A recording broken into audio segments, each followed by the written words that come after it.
Për të parë podcastin Rënon Ndryshe, mjafton të bëni subscribe në kanalin tim Enginasto në YouTube. Ky podcast mundsohet nga Universiteti Mesdhetar i Shqipërisë, Shtëpia e Lodreve, Blue Taxi, Dulo Dent Clinic, Eye Hospital Tirana, Enor Technologies, Euralp.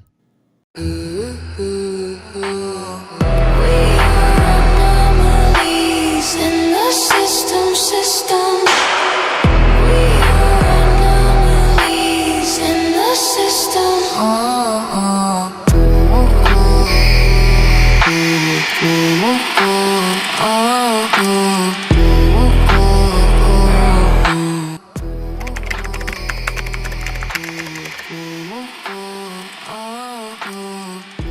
Miq të podcastit, përshëndetje. Ja te kemi këtu në episodin e radhës në Universitetin Mesdhetar me të ftuarën shumë speciale, po kaq speciale se ç'është i ftuar i kaluar dhe po kaq speciale sa dhe të ftuarit të ardhshëm Doliana. Doliana, përshëndetje. Përshëndetje Enxhi, kënaqësia është e imja, faleminderit. Shumë faleminderit që pranove ftesën dhe më bëri përshtypje entuziazmi se si e pritë pyetjen time të parë. Doliana, është podcasti që jemi në fillimet tona. Si mendon se ti do ishe pjesë dhe ti përgjigjja jote ishte eksplicite. Unë patjetër që do jem prezente këtu. Sepse unë gjithmonë nismat e reja i mbështes dhe gjithmonë them që nga çdo gjë del diçka e mirë, patjetër. Kështu që unë të përgëzoj për këtë nisje. Shumë faleminderit. Unë për të qenë e sinqert, në fillimet e mia të këtij rrugtimi të ri, kur më duhet punoja pak me konceptimin e projektit, me dosjen e sponsorave që është patjetër një sfidë më vete, dhe kur mbylla te dakordësimi me Universitetin Mesdhetar, që gjej rastin për t'i falendëruar sepse realisht ishin shumë entuziast nga i gjithë koncepti i gjës. Të them të drejtën, kisha një dëshirë të brendshme për ta shmangur fillimin e këtij rrugtimi. Që ti me sinqert. Dhe shmangja kishte të bënte me faktin se duhet patjetër në moderim, duke qenë se është një eksperiencë dhe re për mua në këtë rol të rit moderatores, do duhet patjetër që ti të jesh shumë pak emotive, ndjeshmëria ime që më karakterizon, përfshirje emocionale që është më se normale kur ti përballesh me rrëfime të vështira dhe në dritën e projektorëve të medias ti duhet të jesh pak e ftohtë dhe të dish ta menaxhosh më ftohtësisht situatën dhe rrëfimin e dikujt. Dhe kjo është një dëshirë për ta larguar fillimin e këtij projekti dhe çfarë bëra? Përdora mjetin e fuqisë për ta çuar përpara. Pra mora dëshirën për ta shmangur dhe transformova në një dëshirë për ta nisur, sepse di vetëm kaq që pasi të përfundoj gjithë kjo eksperiencë unë do ndihem e lirë nga gjitha dhimbjet emocionale që mund të kem provuar bashkë me ju përgjatë bisedave dhe minutave të çdo episodi. Kështu që unë nuk e di ndjesia e parë kur ti dëgjove podcastin Rënon Ndryshe, cila ishte? E para më bëri përshtypje emri, Rënon Ndryshe. Fjala Rëno, që ne ndonjëherë harrojmë të përdorim këto fjalët shqipe, dhe për sa i përket emocioneve, ne jemi njerëz, Enxhi e dashur, kështu që çdo emocioni joti më beso që mediat apo sado që ne në teknologji të avancojmë, një gjë është e sigurt. Emocioni na bën të jemi njerëz dhe këtu pjesa e teknologjisë nuk do të na sfidoj dot kurrë. Kështu që nuk është arsye për të shmangur, por është arsye për të vazhduar dhe për të motivuar për ta ndjekur këtë projekt. E vërtet. Si ishte rikthimin tek Universiteti Mesdhetar, sepse në dinin time të ke qenë studente në këshillimin psikologjik në këtë program studimor? Po, kam zhvilluar masterin shkencor në psikologji këshillimi me drejtim CBT. Është shumë bukur. Unë përgjithsisht ku kam kryer studimet, gjithmonë jam nisur për ta zgjedhur universitetin nga pedagogët, nga modelet që na ofrohen. Dhe kanë qenë pikërisht ata pedagogë që mua më kanë frymëzuar dhe më kanë motivuar për të vazhduar këtu. Dhe rikthimi gjithmonë është ndjesi shumë e bukur të jesh prap aty ku ti ke qenë studente. Zgjedhja jote për këtë universitet nga kush është diktuar? Sepse dihet që nga 2009 kur është pallur dhe ligji për erësimin special në mos gaboj, pra kanë qenë le të themi vitet e para të një sfide krejtësisht të re për të përballur me çështjet mundësive të kufizuara për shërbime arsimore. Dhe patjetër që në dinin tim jo të gjitha universitetet ofrojnë dhe përshtatshmërinë e arsyeshme për personat me aftësi të kufizuar. Ka qenë ndoshta kjo një arsye që ti e zgjodhe këtë universitet? Për të thënë të vërtetën, kanë qenë modelet, si e thash dhe më parë, të pedagogëve që unë kisha hasur më parë, qoftë në rrugtimin tim të jetës, por edhe në rrugtimin e arsimit, dhe kanë qenë disa pedagogë që unë mund t'i përmend, patjetër, si profesoresh Fleura Shkëmbi, Klodi Rafti, Nora Malaj, të cilat unë i përshëndes dhe vërtet kam patur çfarë të marr. Duke i njohur më para këto pedagoge, kam arritur këtu duke ndjekur studimet të kem kënaqësinë të njoh dhe pedagogë të tjerë, të cilët kanë patë shumë për të dhënë në fushën e psikologjisë.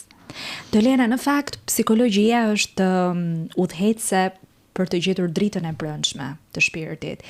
Dhe si një individ që ti je me statusin e verbërisë së plot, pra të ka munguar le të themi përgjatë gjithë jetës tënde drita e syrit, por që nuk e vë në dyshim që ke pasur pikërisht dritën e brendshme për të mbërritur tek njerëzit.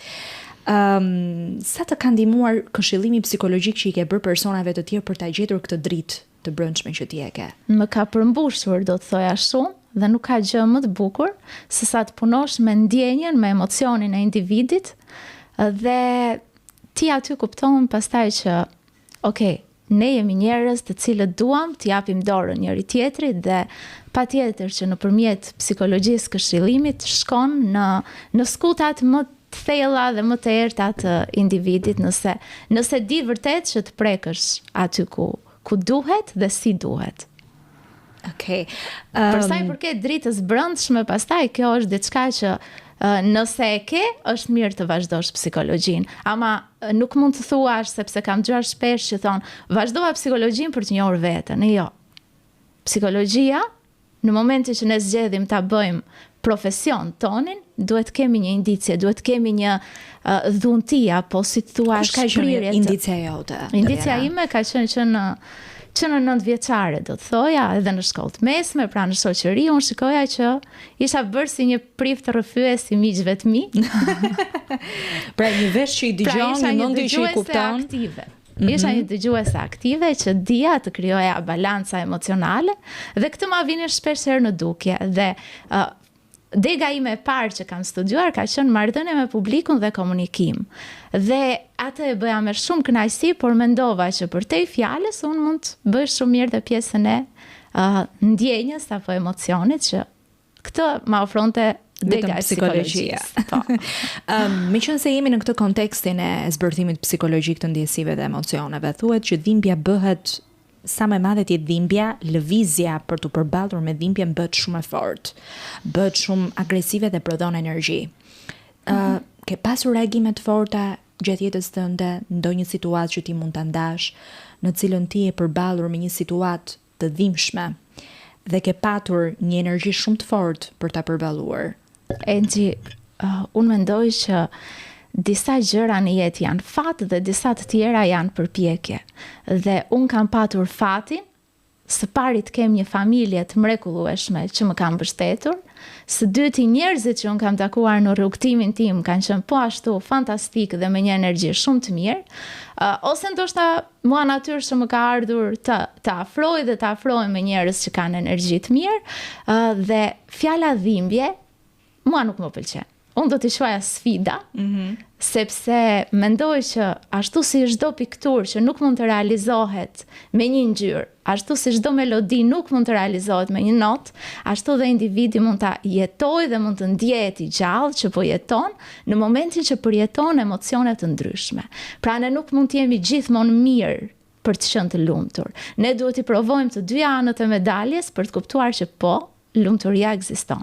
Dhe lumturia nuk ekziston në gjërat mëdha, po në ato detajet vogla që mund të jenë. Kush janë ato detajet që ty të kanë bërë të ndihesh lumtur? Shiko, mua më lumturon dhe një kafe me miq që mua më japin kënaqësi. Mua më lumturon dhe një veprim që mua më bën të ndjehem e pavarur, që unë të ngrihem në mëngjes, të bëhem gati, të më presi ajo taksia apo të më përpara unë përdorja dhe transportin publik dhe ndjesha shumë mirë nga mënyra se si unë kisha vendosur që këto sfidat i ktheja në forcë dhe mos t'i quaja dhimbje. Pra, e ke përdorur vetë transportin publik apo ke qenë gjithmonë e shoqëruar? Jo, e kam përdorur vetë. Dhe mënyra ka qenë që unë memorizoja stacionet, i numëroja dhe dija ta bëja, si krijoj kjo kujtesë. Atëherë, po të kthehemi dhe të marrim një shembull konkret, ti i shikon stacionet dhe thua, ky është, ku diun, po të marrë kot me qemi në Tiranë, pallati me Shigjeta, parku, 21-shi dhe i di përmendësh këto. Duke i parë, unë vazhdoj dhe numëroj ndalesat Dhe kështu unë e di se ku do zbres. Dhe aty sigurisht që më pret dikush, sepse këtu në vendin ton, aksesi në infrastrukturë është i kufizuar. Pra, ne e kemi të pjesshëm këtë akses. Pra, jo kudo, një individ me aftësi të kufizuar në shikim mund të jetë 100% i pavarur. Por, kur ne nuk na vë përpara dhimbja apo stresi për një aftësi të kufizuar që mund të kemi, atëherë ne kemi mundësi të gjejmë zgjidhje. Por zgjidhjet nuk mund të jenë më individuale. Pra, okay, Doliana e ka zgjidhur kështu, zgjidhjet duhet të jenë më gjithëpërfshirëse dhe më në makro. Pra duhet bëhet diçka më konkrete për të gjithë. Doliana, unë nuk e di nëse të gjithë do kishin forcën dhe kurajon tënde për të krijuar këtë jetë pavarësie përballë le të themi vështirësive që shpesh herë ky vend nuk i lehtëson. Që mund të jenë edhe për ju, edhe jo për ne vetëm të për ne. cilët, këtë doja të thoja, pra edhe për ne të cilët nuk vimi një aftësi të kufizuar, të dukshme, fizike, si kundër e keni juve. Por mund të kemi problematika dhe po themi si thua të brendshme, sepse ditët nuk janë një lloj. Dhe do të duhesh patjetër që ti të shkosh në punë, të frekuentosh ditën tënde një lloj siç ke bërë ditën më përpara, ndërkohë që ti nuk ndihesh mirë, mund të jenë periudha shumë të gjata në jetë në cilën ti nuk ndihesh mirë, pra me shëndetin emocional, shëndetin mendor, pra të gjithë ne kemi një kufizim të një natyre të caktuar. Vërtet. Por përballja me realitetin shqiptar, kur ti ke kufizime psikofizike, e pamundson akoma dhe më shumë jetesën e pavarur. Kështu që unë realisht të komplimentoj dhe një arsye për cilën unë të ftova, duke qenë se të kam parë shumë aktive në media, ka qenë pikërisht për këtë faktin që modeli yt të jetë udhërfyes dhe për të tjerët. Faleminderit, e di pse unë kam zgjedhur të jem aktive në media, se s'mund ta quaj shumë aktive. Më thuaj. Sepse unë mendoj që e di këtë pjesë. Po, sepse unë mendoj që media është ai mekanizëm shumë i fortë, shumë i mirë që kap masat, prek masat. Pra mund të shkoj aty ku ne si njerëz jo gjithmonë mundemi të shkojmë. Pra individi mund të ketë shumë dëshirë që mesazhin e tij ta përcjelli në vendet më të thella të Shqipërisë, por nuk ka mundësi fizike. Kështu që me media ne mund të përcjellim ato mesazhe. Mendon që media i ka dhënë vëmendjen e duhur çështjes së aftësisë kufizuar ndër vite në Shqipëri? Jo, nuk mendoj që i ka dhënë. Për çfarë arsye? Po, Kamera politika vëmendjen më shumë se ç'duhet.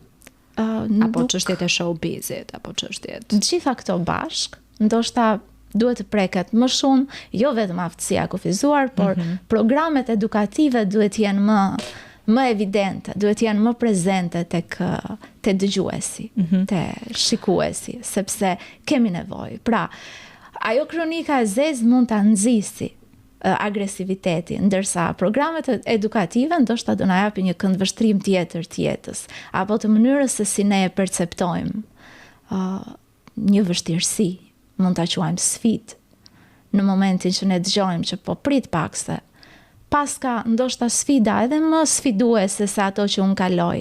Unë kështu bëj shpesh herë dhe them, o Zot faleminderit, edhe kush jam unë pastaj që të ankohem, kur paska njerëz me vështirësi më të mëdha, të cilët ja paska ndal. Atëherë pse unë duhet zgjedh të ankohem dhe jo të gjej forcën për të gjetur zgjidhje? A ka ankesa, Doliana, për çështjen e asistencës sociale nga ana e kategorisë tuaj? E di pse ta bëj këtë pyetje sepse po të referohemi pa kontekstit historik, shtetet e para të mirëqenies sociale, le të themi shtetet e para që e promovuan asistencën sociale, fill pas luftës së dytë botërore kanë qenë po themi pionerët e para Britania e Madhe, Suedia, që kanë qenë shtete të mirëqenies sociale, që filluan të ofronin asistenca të vazhdueshme për personat e papunë, por njëkohësisht dhe për ata të cilët kishin probleme dhe gjendje të kufizuara psikofizike. Shqipëria relativisht është një vend që është zhvilluar shumë mbrapa në aspektin e asistencës sociale për të suportuar kryesisht kategorinë e aftësisë së kufizuar. Besoj se këtë ma konfirmon. Patjetër, është e prekshme. Si është ky realitet? Është e mjaftueshme kjo asistencë sociale për personat me aftësi të kufizuar në shikim? Se unë kam dëgjuar shumë ankesa. Shiko, asistenca sociale është shumë e gjerë. Pra, kur dëgjojmë fjalën asistencë, na vjen në mendje një pagesë. Por në fakt, personat me aftësi të kufizuar kanë nevojë për shërbime. Dhe në këtë aspekt ne jemi duke ecur, jemi më mirë se ç'kemi qenë dhe kemi nevojë shumë më tepër për të shkuar aty ku duhet jemi.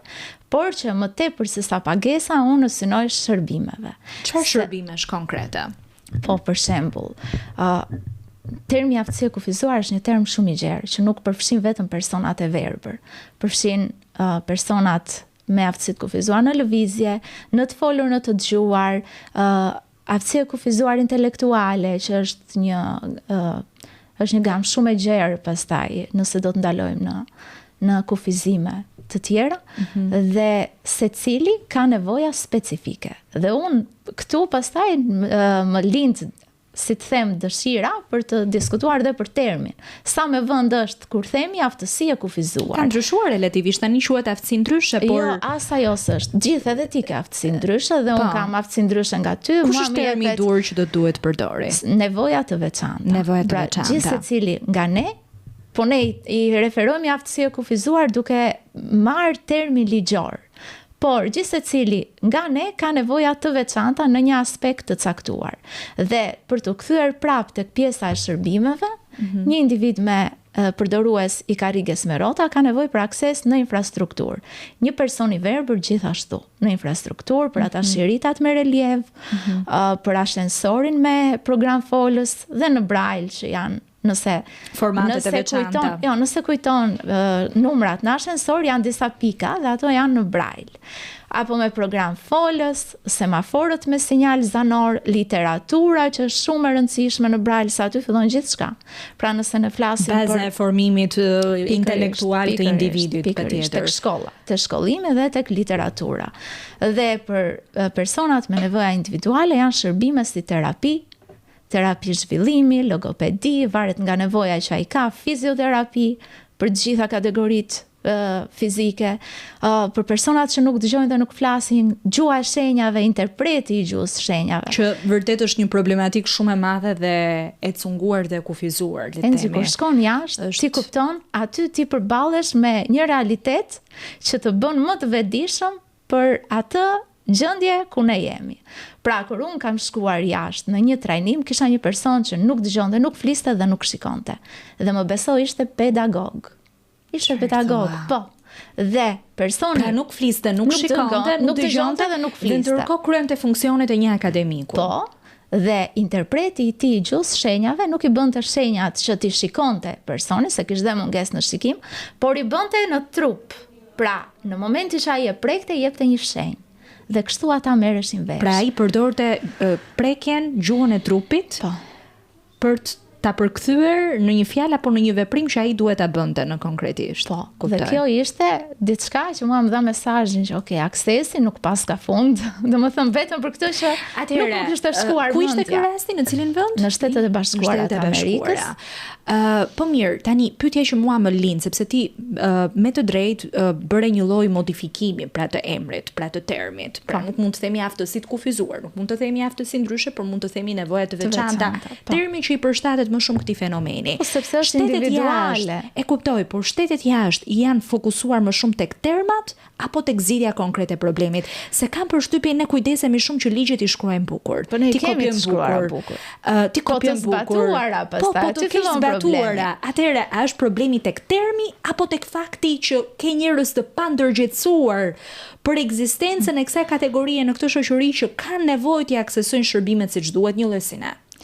Patjetër që ndërgjegjësimi është një nga hapat kryesor, mendësia do ta quaja unë. Pra, mënyra se si ne mendojmë, se disa gjëra janë shumë të thjeshta, por thjesht është mendësia jonë që mund t'i komplikoj, mund t'i vështirësoj.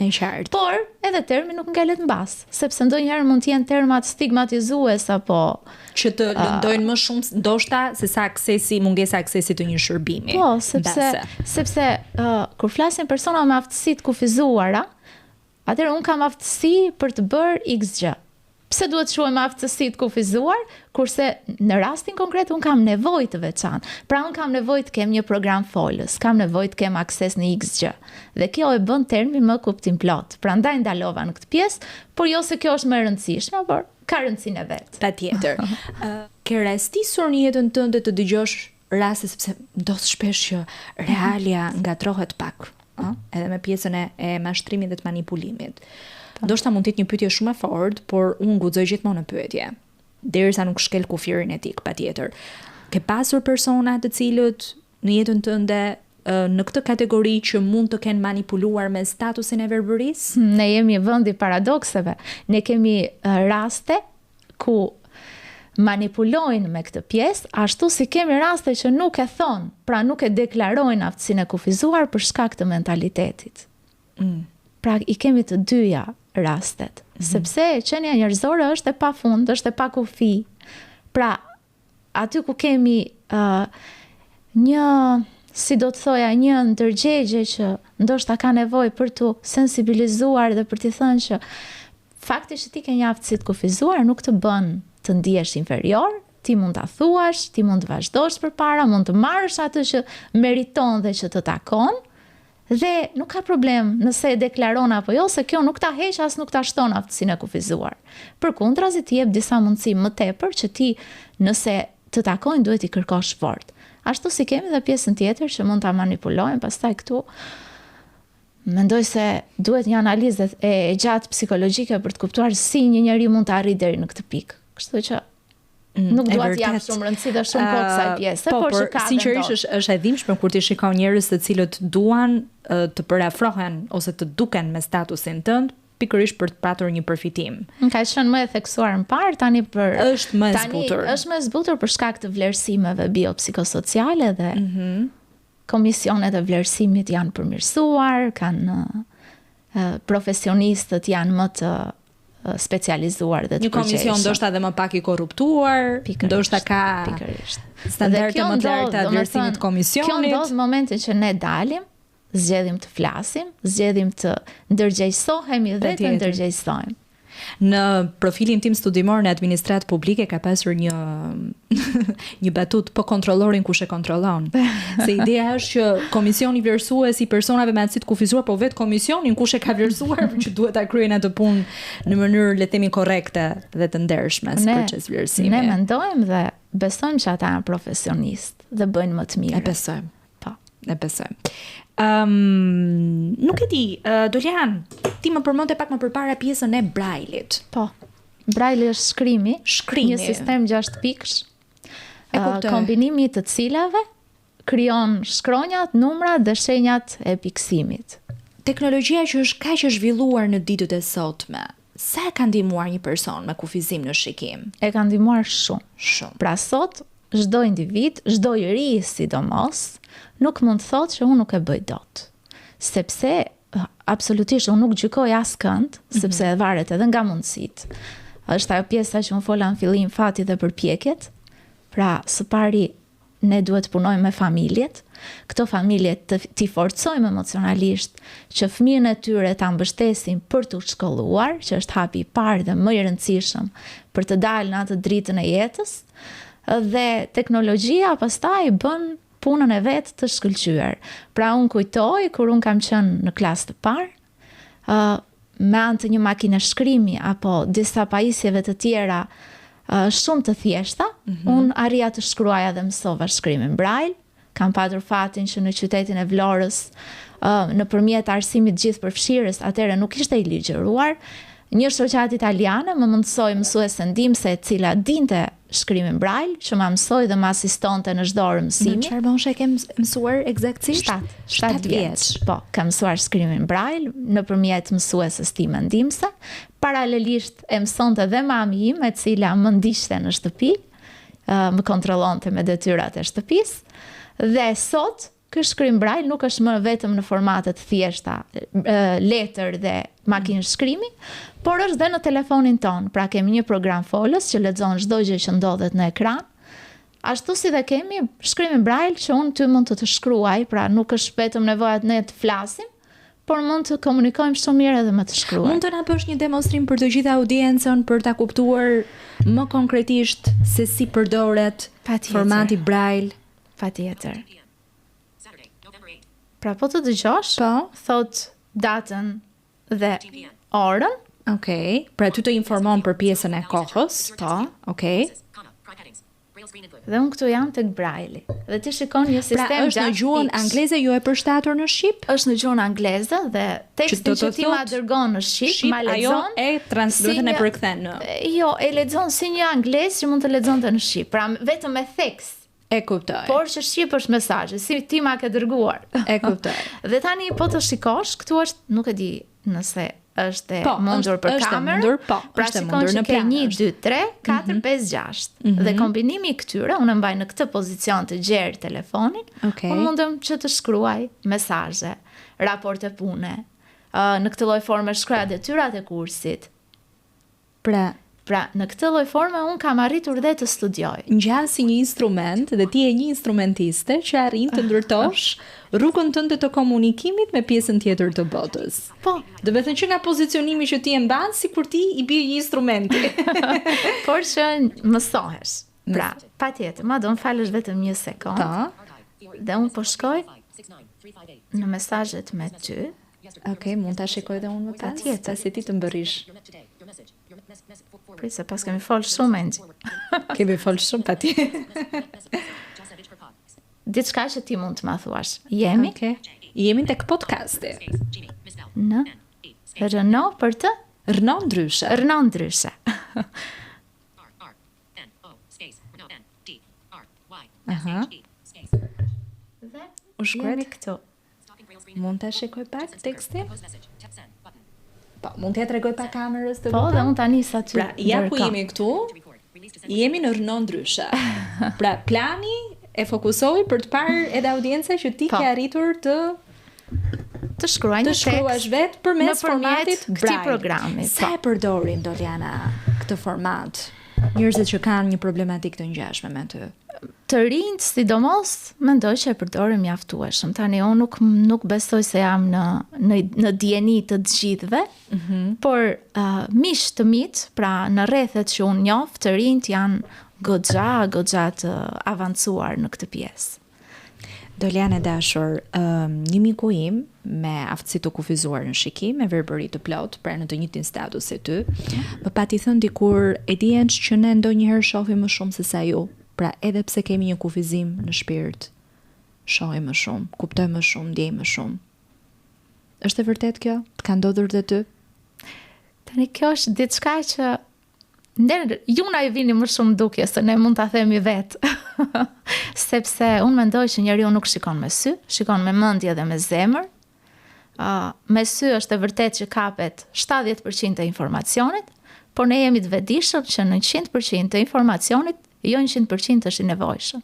Dhe ndonjëherë, ky informacioni që ju merrni me sy, unë trurin do ta paralelizoj me një USB. Dhe ajo USB-ja ngarkohet shumë me imazhe. Duke u ngarkuar me imazhe, ju nuk i jepni mundësi mendjes që të marri ato informacione që janë më të vlefshme, Ndërsa ju e përpunoni shpirtërore. Ju e përpunoni më shpejt. Ne zhvillojmë shqisat e tjera më tepër sepse kemi të nevojshme. Pra nxit nuk e duhet që diçka ta perceptojnë nëpërmjet të prekurit, ndërsa mua më duhet dhe un kam të prekurit, përqendrimin mendor, të dëgjuarit, ato shqisa të cilat mua më ndihmojnë për të zvendësuar shikimin në një lloj forme. Më bën kurioztare të pyes dhe për këtë doja në fakt të thellohesha pak në këtë bisedë. Si arrin ta krijosh përfytyrimin? Pra një kujtesë jote si ndërtohet? Ndërtohet nga një tingull zanor, ndërtohet edhe nga një prekje, pra kush janë gjithë mekanizmat që ti i vendos në lëvizje? Janë Për të pikërisht ndërtuar një kujtesë. Këto treja që unë të thash më parë që është informacioni, pra që përthithet nëpërmjet përqendrimit mendor, pra çfarë ne dëgjojmë dhe çfarë ne prekim dhe memorizojmë. Pra, një shoqja ime, kur unë kam qenë në gjimnaz, më ka bërë një pyetje. Si e shikoni ju ëndrat? Dhe unë e thash që ne ëndrat e shikojmë në version audio. Apo më pëtresh. Përgjigje epike kjo. Por ndodh diçka, për personat që kanë parë më parë dhe e kanë humbur shikimin, më kanë thënë që shikojnë ëndrat si kanë përjetuar më përpara. Duke qenë se ëndrat janë përjetime të përditshmërisë tonë në më të shumtën e rasteve, ne shikojmë ëndrat ashtu si i përjetojmë. Pra, ato detaje që ne kapim nëpërmjet shqisave të tjera, ashtu e krijojmë dhe përfytyrimin. Mund të më kapesh pak dorën të lutem? Po, patjetër. Okej. Ti po dridhesh pak. Jo, është emocioni, patjetër, kuptohet. Mund të krijosh një ide si më vizaton ti në mendjen tënde tani? Nuk Për aq kohë sa ne kemi folur. Ne u takuam çfarë? Po. Dhe mua nuk më desh thjesht të kap dorën tani se ti më shoqërove, ishte një shoqëruese shumë e mirë. Mundova të bëja më të mirën time. Uroj që dhe unë të kem dhënë ato direktivat e dura. Më ke dhënë, po. Por që duke folur edhe në telefon dhe zëri është një nga ato pika shumë të rëndësishme që mua më jep një imazh të individit. Por duke qenë se ne u takuam, unë krijova një përshtypje që ne ti ke një gjatësi aty ndoshta afërsisht me mua. E vërtet, po, e konfirmoj. Okej. Tjetër. Pastaj pjesa tjetër e përfytyrimit është komplet pjesa emocionale, që ti je një gocë empatike, je një gocë e artikuluar, përpiqesh të krijosh një komunikim shumë pozitiv dhe shumë të qëndrueshëm. Dhe kjo e bëri që ne të jemi sot këtu në këtë intervistë. E di çfarë më ka pëlqyer mua në fillim te ky zëri, sepse është ajo çfarë po thuhet ti pak më përpara. Do të thënë, unë edhe në eksperiencën time personale, partneri im ka ngjyrën e syve si ngjyrën e detit. Okay. Dhe të them të drejtën, nëse të tjerat e vlerësonin këtë tipar fizik të tij, unë vlerësova gjën e parë zërin. Pra ndodh ndonjëherë që tingulli ne na përcjell një ndjesi shumë herë më të fortë se diçka që është më i thellë. Është shumë herë më i thellë. Zëri, unë mendoj që intonacioni, jo zëri në tërësi, sepse mund të ketë një zë shumë të bukur, por është i zhveshur nga pjesa e intonacionit. Intonacioni është komunikimi apo gjuha jo verbale shumë e madhe se sa gjuha e trupit. Kështu që zëri është ai që t'jep vërtet dhe ty të ka dhënë një imazh më të thellë të partnerit tënd se sa syt blu, sepse mund të jetë dikush që mund të ketë sy shumë të bukur, flokë shumë të bukura, pamje shumë bukur, por kur hap gojën thua bo, po tani çfarë do bëjmë? Sidomos dhe tipi im që kështu jam. Më ke njohur mirë deri më tani. Që nuk shikon sa fasadën, por shikon brendin e individit. Brendia, patjetër. Doliana, nëse ti do kishe mundësi të shikoje vetëm 24 orë, kush do të ishte imazhi i parë që do doje të perceptonte syri yt? Kjo është një pyetje shumë e bukur, sepse ka diçka, kur unë isha e vogël, unë nuk e kuptoja që nuk shikoja, po mendoja se sa unë shikonin të gjithë. Sepse personat që unë kisha rreth e rrotull nuk ma vinin në dukje, po më trajtonin si të gjithë fëmijët e tjerë. Dhe unë mendoj që botën e përfytyroj bukur. Ajo që unë doja të shikoja për herë të parë, ndoshta do të ishte mami im, personat që unë dua më shumë, dhe kjo jo se më mungojnë për t'i parë, se unë se kam provuar ndonjëra të ndjesi dhe diçka që se ke provuar nuk të mungon. Por për të vërtetuar, a jam vërtet ashtu si unë i mendoj, ashtu si unë i kam krijuar. Dhe besoj se nuk do të zhgënjesha, dhe deti, natyra. Pra unë jam shumë e lidhur me detin dhe me natyrën. Okej, se në fakt domethënia e emrit Doliana nga pikpamja etimologjike është në gjuhën slave do thot lugin. Pra diçka që rrjedh me, domethënë është pjesë e natyrës, rrjedh midis maleve, kodrave është. Të pëlqen natyra, kontakti, sa kontakt përditshëm ke me natyrën? Shumë kontakt kam me natyrën, është vendi ku unë jam rritur në qytetin e Vlorës, jam rritur në shtëpi private, jam rritur afër detit. Ti e vajzë e detit, vajzë e detit. Dhe shkoj shpesh atje. Pra, vazhdoj që të kem një kontakt dhe një marrëdhënie shumë të mirë. Pra, nëse unë kam pushime nga puna, mua nuk më gjen në Tiranë. Dolian, aktualisht në marrëdhënien e punësimit, më qenë se po e cek tani këtë pjesë. Po. Unë vetë mundohem për aq sa ka mundësi për të ndihmuar ndërmirësimin e personave me aftësi të kufizuar në institucione të ndryshme për t'i punësuar. E mban mend përvojën tënde të parë të punës, si ka qenë hapat e para drejt integrimit në treg? Po patjetër që e mbaj mend, sepse ka qenë një rrugtim që nuk ka se si të harrohet. Unë kam filluar marrëdhënien time me punës në fillim si vullnetare që 17 vjeç në organizata të ndryshme të personave me aftësi të kufizuara. Pra, pjesa e këtyre organizatave mua më ka dhënë të kuptoj që unë e di tani se cili është qëllimi im në jetë, çfarë unë vërtet dua të bëj. Pra dua të merrem me këtë grup, dua të përmirësoj shërbime, çfarë unë kam mundësi, se nuk di, domethënë nuk e di se cila të mbështes, jo të ndihmoj, po të mbështes individ tjerë me aftësi të kufizuara. Dhe pasi kam punuar si vullnetare, jam përfshirë në projekte si koordinatore, në këshillimet për punësim të personave me aftësi të kufizuara në një nga fondacionet shqiptar të personave me aftësi të kufizuar. Pastaj eksperienca ime ka qenë në radio, në këndin e psikologut, pasi unë diplomova në këshillim psikologjik. Dhe tani jam specialiste në drejtorinë e shërbimeve sociale në Bashkinë e Tiranës. Dhe aty prap kam në fokus individ me aftësi të kufizuar. Dhe targetet të tjera, ku më mirë se një person që është vetëm me aftësi të kufizuar, arrin të shërbejë një kategori sepse i di pikat avantazhe dhe dizavantazhe. Por unë gjithmonë jam atë ide që unë nuk i di të gjitha dhe gjithmonë pyes. Okej. Pra, normalisht është normale të pyes, jo, pyes e kam fjalën dhe në punën time, përpiqem gjithmonë që kur kam një çështje ta konsultoj me vetë persona me aftësi të kufizuar të tjerë, të cilët mund të kenë patur një eksperiencë, sepse unë nuk marr përsipër të them që i kam çdo eksperiencë në këtë aspekt. Jo. Fati im ka qenë që nëpërmjet organizatave, nëpërmjet projekteve të ndryshëm të njoh shumë njerëz që janë të kësaj kategorie. Si ka qenë eksperienca jote e parë me një refuzim nga ana punëdhënësit? Të kanë refuzuar, Dolena? Po, ka ndodhur në fillim, unë mendoj që refuzimi nuk është vetëm për ne. Është për çdo njeri pas 1 jove do marrë një po për punë. Unë kam aplikuar në shumë vende dhe deri në atë pikë sa më erdhi majt hundës kur më thoshin po ti aset, po ne kemi kënaqësi, okay, në rregull. I mora vesh këto tani kur do punsohem. Dhe pas të gjithave këtyre, unë kam nisur të punoj për të arritur atë që unë doja, se organizatat nuk janë të qëndrueshme, duhet ta themi që projektet, unë doja një punë stabil, dhe puna stabil mendoja që në një institucion shtetëror do të ishte mënyra më e mirë. Kam arritur me një program të nxitjes punësimit, të punoja me një pagë minimale në një qendër komunitare.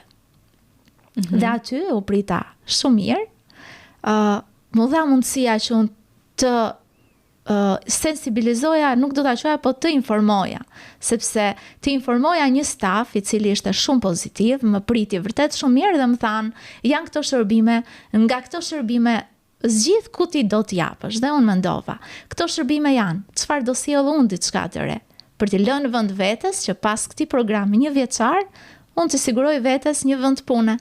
Dhe shërbimi që unë solla ishte këshillimi psikologjik për prindrit që kanë fëmijë me aftësi të kufizuar. Sepse nëse ne duam që vërtet të forcojmë këtë grup, duhet të forcojmë së pari prindrit, terapistët dhe gjithë mbështetësit e këtij grupi.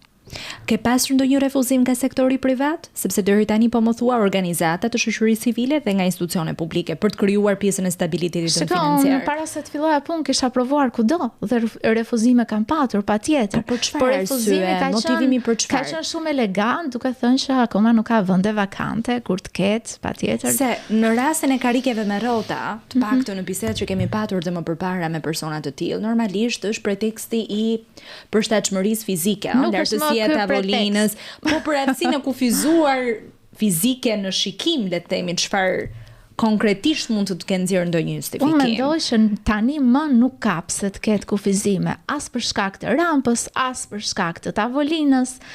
Unë mendoj që kufizimi vetëm është vetëm në mendje. Pra, nëse dikush thotë jo, përveç faktit që mund të mos ketë një vend vakant apo mos jetë personi i kualifikuar për atë vend, është vetëm kufizimi në mendje. Pra që ai ka disa pikpyetje të natyrës, po si mund të punoj, po si mund ta bëj ai këtë punë që mua më duhet.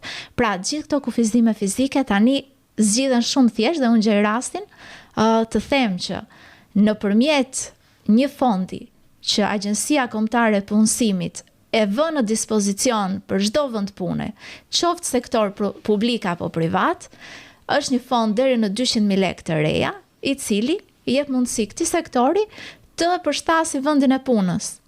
Pra mund të jetë një rampë që kushton shumë pak, mund të jetë thjesht një zhvendosje që nuk kushton as pak e orendive, apo mund të jetë diçka tjetër që prap nëpërmjet këtij fondi mund ta realizojmë. Pra ku ka dëshirë, ka gjithmonë zgjidhje. Kështu që këto kufizimet nuk ekzistojnë më. Pra, do me thënë, kur ty do kanë thënë që nuk ka vende vakante, ti ke aplikuar në një thirrje për punësim dhe ke bërë intervistën e parë dhe ata kanë parë pjesën e verbërisë dhe për këtë arsye kanë refuzuar gjykuese në këtë rast. Jo, pra, e kuptoj, unë nuk kam pritur një të thirrje. ndajmë raste konkrete për të ndërgjegjësuar kategorinë tjetër se çfarë i pret kur të bën për punësim. Puna për mua ishte emergjente. Unë mbarova shkollën me rezultate, le ta themi, shumë të mira, se ishin mbi 9. Kështu që puna për mua ishte diçka që nuk duhet diskutoj fare. Dhe kërkoja punë ku mundesha. Pra nuk prisja vetëm thirrje. Shkruaja, bëja takime dhe kur më thuaj që nuk ka akoma një vend, por kur të ketë një vend ne do të themi, mua më dukej thjesht përgjigje elegante. Kaq. Ashtu si ka ndodhur në radio, pra kur unë kam shkuar në radio vetëm nëpërmjet një telefonate me kryeredaktoren, më ka thënë të lutem paraqitu nesër për të bërë një takim dhe është realizuar punësimi im në radio. Ndërsa në Bashkinë e Tiranës, nëpërmjet këtij programi, që unë u përpoqa atë vit të jepja më të mirën, më është propozuar që të punoja në drejtori dhe unë jam shumë falenderuese. Po jo në të gjitha rastet ka ndodhur kështu në sektorin publik dhe privat. Në këtë institucion kur ti je aktualisht e punësuar. Po. Sa prindër në ditë trajton dhe i këshillon? Prindër unë trajtoja dhe këshilloja në qendër komunitare kur isha në program nxitje. Po. Tani në drejtorinë e përfshirjes sociale ku unë jam. Unë nuk trajtoj prindër, po ne merrim me qendrat komunitare dhe njësitë administrative, çështjet që ne kemi, rastet që ne referojmë, pra është pak më në makro. Pra jeni në nivel politik bërës. Pikërisht, është më në makro puna jon, po kjo nuk do të thotë që ne kur kemi raste, unë personalisht nuk e bën gjithmonë telefoni im është i hapur, patjetër. Me shumë kënaqësi. Çfarë të thon kur të kontaktoj në telefon? Çfarë shqetësimi i parë që të shprehin? Shqetësimet janë nga më të ndryshmet, por duke qenë se unë kam dhënë shërbimin për prindrit, do ta them vërtet cili është shqetësimi i prindërve. Kur kishim të bënim aftësitë kufizuar intelektuale, çdo prind kishte një tok fjalësh që thoshte, po kur unë të mos jem më. Pra çfarë do të bëhet me fëmijën tim? Kjo është gjithmonë pengu që ka çdo prind. Sidomos kur aftësia kufizuar është intelektuale. Kështu që unë do të ngrija zërin, pra do të zgjidhja të thoja që nevoja për më shumë shërbime, nevoja për qendra rezidenciale në Shqipëri është e domosdoshme, është emergjente. Për personat me aftësi të kufizuar kryesisht intelektuale, po thua. Kryesisht intelektuale. Ka kufizime shumë si diagnozo. Ka nevojë për të patur më tepër qendra rehabilitimi, qendra rezidenciale, unë kam kërkuar në fakt dhe më kanë pyetur moshën. Dhe më kanë thënë që është mbi të 30-tat dhe neve nuk pranojmë kaq adult në këtë moshë. Ka qendra rezidenciale vetëm për autizmin, dhe me thënë flasim se ka diagnoza të ndryshme të shëndetit mendor. Patjetër. Mund të kemi persona të cilët kanë çrregullime të personalitetit, bipolaritetit, borderline-in, pra sindroma shumë herë dhe më të forta. Le të themi, pavarësisht se ka dhe prapambetje të lehtë, të moderuar, të rëndë mendore, pa diskutim, por që janë dhe këto diagnoza të tjera që ka nevojë për një shërbim psikologjik të përditshëm në qendra ditore, rehabilituese. Qendra komunitare në Tiranë ka. Pra janë 7 qendra komunitare dhe një shërbim lëvizës në banesë, sepse ne kemi dhe njësi administrative që nuk mund t'i aksesojnë dot këto qendra për shkak të largësisë dhe patjetër që qendrat komunitare janë, pra çdo individ që ne na dëgjon në qytetin e Tiranës të paktën të paraqitet në njësinë e vet administrative për të marrë më tepër informacion për qendrën komunitare që i përket, për të marrë shërbimin e nevojshëm, aty ka profesionistë shumë të mirë, të cilët nëpërmjet një vlerësimi bien dakord për shërbimin që ai individ ka nevojë, por ajo që unë po them është qendra rezidenciale, pra jo me kohë të pjesshme ditore, po me kohë të plotë. Ka në qytete të ndryshme të Shqipërisë, por kapacitetet janë të pamjaftueshme. Sa është numri i kapacitetit? Nuk do të guxoja të flesja me shifra. Okej. Sepse nuk ka një informacion ende të saktë. Unë dua të flas vetëm për atë që di. Pra, e kuptoj. Ndoshta ka, por unë nuk e kam informacionin. Por që je në dini që ka kufizim të kapaciteteve. Kjo vjen si rezultat i faktit se ka kufizim edhe në staf multidisciplinar? Ndoshta prandaj mund të mos ketë qendra rezidenciale, por uroj që në praktikat e ardhshme të jetë në fokus. Dolian, në fakt, duke qenë se neve po vim drejt fundit të këtij episodi, unë do doja shumë të të bëja edhe një pyetje referuar çështjes emocionale, sepse neve dhe vajzat e mbështetemi shumë emocione. Ke ti kënë në jetën tënde? Kjo është një pyetje që unë mendoj që ti do të dalësh në një fenomen shumë të bukur që është krijimi i familjes. Dhe unë të thash më parë që ne kemi shembuj shumë pozitiv, pavarësisht aftësisë kufizuar, që kanë familje shumë të shëndetshme. Dashuria ime është fokusuar ndoshta tek njerëzit e miqt, familja, natyra, po për momentin jo. Por je hapur, besoj, patjetër. Po, patjetër. Për t'i dhënë vetes hapësirën tjetër emocionale, sepse besoj që dhe ti e ke nevojë të brendshme. Enzi, unë thash që në fillim që unë të thash po sepse jam e hapur dhe jo gjykuese ndaj çdo gjëje të re, deri në momentin që e njoh, prezantohem dhe kuptoj çfarë apo kë kam përballë. Shumë e bukur. Dolian, objektivat e tua për 2026, sepse jemi drejt fundit të këtij viti. Shumë e bukur kjo, po unë jam natyrë që nuk kam pengje, sepse çdo gjë e kam kështu spontane, domethënë mund të kem një plan A, po më erdhi në mendje një plan B, nuk e mendoj gjatë anë, sepse mund të më tundoj bëja, por që ndoshta mund të jetë përveç punës që kam në shtet, mund të jetë dhe mësimdhënia, pra një nga planet e mia. E ke dëshirë, ke pasion në mësimdhënie? Po, si më erdhi në mendje tani kur erdha këtu te mesdhetari. Thash, po pse jo? Përderisa edukimi special është hapur si deg në këtë universitet, mund të eksploroj. Janë 2 programe të reja të masterit profesional Universitetin Mesdhetar, të cilat hapen në këtë vit të ri akademik. Bukuri. Kështu që është një mundësi ndoshta shumë e mirë që ti do doje ndoshta të ishe pjesë e stafit të trupës akademike. Po, do ishte shumë kënaqësi dhe mua këto mendimet kështu si rrufen në qell të hapur më entuziazmojnë vërtet. Më pëlqen shumë njerëzit të cilët arrin të zbulojnë talente të tjera në jetën e tyre, në rrugtimin e tyre. Vaj për të gjithë ata të cilët vdesin me gjithë muzikën e tyre brenda. Të vdesësh në jetë pa kënduar këngën tënde është tragjike. Dhe më pëlqen që ti, Dolian, vazhdon të eksperimentosh dhe të provosh emocione të reja, ndjesi të reja, eksperienca të reja në jetën tënde dhe uroj që këtë lloj rrugtimi ta bëjnë të gjithë si ti. Të falenderoj shumë. Të falenderoj dhe unë. Kënaqësi vërtet. Shumë kënaqësi, miq të podcastit, neve sot e mbyllim episodin e radhës, do rishikohemi në takimin e ardhshëm. Mirupafshim.